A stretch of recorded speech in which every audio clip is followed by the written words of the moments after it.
In a statement issued by the Hague-based court today, the trial chamber handling the Deputy President William Ruto's case has granted him the request to be excused from being physically present continuously at the hearings, but has issued conditions that will see Ruto face the post-election violence victims at the court.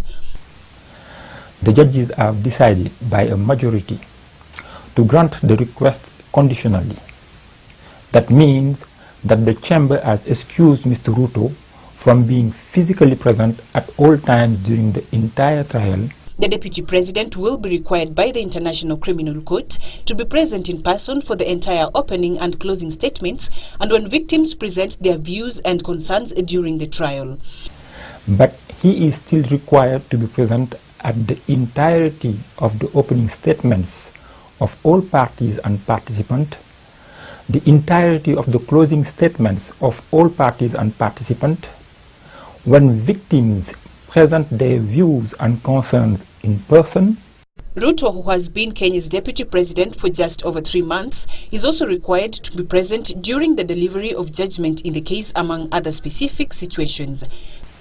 The entirety of the delivery of judgment in the case, the entirety of the sentencing hearing, if applicable, the entirety of the sentencing, if applicable, the entirety of the victim impact hearings, if applicable, the entirety of the reparation hearing, if applicable, and any other attendance directed by the chamber.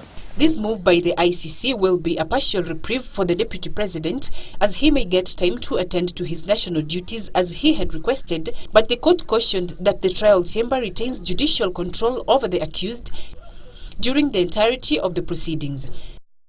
Violations of any of these conditions may result in the revocation of the excusal and/or the issuance of an arrest warrant as appropriate. The chamber has also challenged Ruto to take effective actions in good faith to ensure that witnesses and victims of the case are not intimidated. Desirable action in that connection should include impressing upon his supporters the need to refrain from any conduct or utterance that may reasonably create intimidating or harassing atmosphere for victims and witnesses. The charges against Deputy President William Ruto and former radio presenter Joshua Arap Sang were confirmed on the 23rd of January, in which they are prosecuted for charges of crimes against humanity consisting of murder, deportation or forcible transfer of populations and persecution allegedly committed during the 2007-2008 post-election violence in Kenya. Winnie Kizia for Channel 1 News Hour.